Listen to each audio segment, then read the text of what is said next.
Alors qu'Émilie Tranès-Nguyen était en pleine interview avec Valérie Ayé, Gabriel Attal a débarqué par surprise en direct sur France Info le lundi 3 juin 2024. Le Premier ministre a tenu à défendre la candidate de Renaissance, le parti de la majorité présidentielle, aux élections européennes. Et cela n'a pas été sans conséquence. À 6 jours des élections européennes, les principaux candidats ont été invités sur France Info le lundi 3 juin 2024. Dès 9 h, ils ont répondu aux questions d'Émilie Tranès-Nguyen lors d'une émission spéciale baptisée Demain l'Europe. Gabriel Attal s'invite dans une interview de Valérie Ayé sur France Info en plein direct. L'interview de Valérie Ayé, tête de liste de Renaissance, a été perturbée par Gabriel Attal. Le Premier ministre a débarqué en plateau pour soutenir la candidate de la majorité présidentielle. Bonjour, je suis désolé, je fais irruption sur la scène. J'étais en interview juste au-dessus, il était présent aux 8h30 de France Info, note de la rédaction. On m'a dit que Valérie était là. On passe beaucoup de temps ensemble en ce moment. Et puis surtout, je suis venu adresser un message parce qu'on m'a dit qu'il y avait plein de jeunes, a scandé celui qui s'est adressé à son ex-Joyce Jonathan.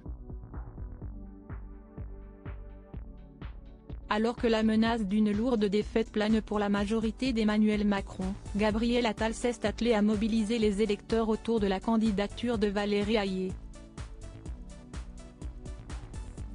Pour ce faire, celui qui ne se sépare jamais d'un bijou à plusieurs milliers d'euros s'est lancé dans un monologue de plusieurs minutes. Un acte qui a été loin d'être sans conséquence. Valérie Ayé a perdu de longues minutes de son temps de parole. Il ne reste plus beaucoup de temps à Valérie Ayé, a commenté Émilie Tranès-Nguyen avant d'interpeller le Premier ministre. Vous êtes inquiet monsieur Attal que vous la suivez partout, que vous ne la lâchez pas, que vous faites campagne avec elle dans ces européennes ? Lui a-t-elle lancé. Ce à quoi Gabriel Attal a répondu, parce que je suis inquiet pour l'Europe. François-Xavier Bellamy s'insurge de l'intrusion du Premier ministre quelques minutes plus tard, la présentatrice de France Info a fait face à François-Xavier Bellamy. Le candidat des Républicains ne s'est pas privé de revenir sur l'intervention surprise du Premier ministre.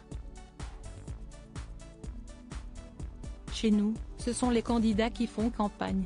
On a vu le nouveau joker j'appelle un ami qui semble être de plus en plus utilisé par la candidate de la majorité. A déploré celui face à qui Laurence Ferrari a perdu ses nerfs. Je suis peiné qu'il y ait des gens autour d'elle qui ont l'impression qu'ils font mieux campagne qu'elle. J'ai du respect pour Valérie Ayé, quand on a une candidate et qu'elle est tête de liste, la moindre des choses, si est de laisser la candidate faire campagne. Comme si Valérie Ayé n'était pas capable de faire campagne. Il y a un côté un peu macho, Gabriel Attal débarque en disant « Écoute-moi bien, Valérie, je vais être plus efficace que toi, je vais vous expliquer comment ça se passe une élection européenne. Mais franchement, ça s'arrête quand ce spectacle ? Ça s'arrête quand ?» s'est insurgé le candidat LR.